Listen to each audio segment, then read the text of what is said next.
ক্ষমতায় আসার আগেই প্রতিবেশী কানাডার সঙ্গে যুদ্ধে জড়িয়ে পড়ার হুমকি দিয়েছেন নির্বাচিত মার্কিন president Donald Trump.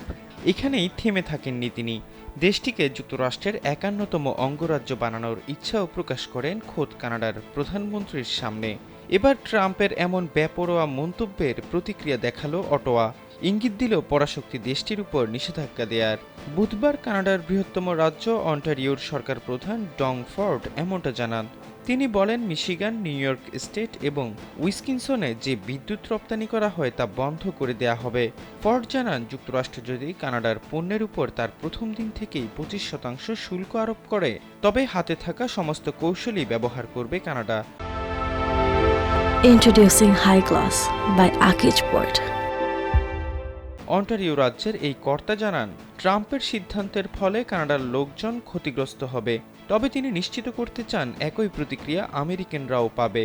US energy information অ্যাডমিনিস্ট্রেশনের তথ্য অনুসারে গত বছর যুক্তরাষ্ট্র ৩৮.৯ মিলিয়ন মেগাওয়াট বিদ্যুৎ আমদানি করেছে।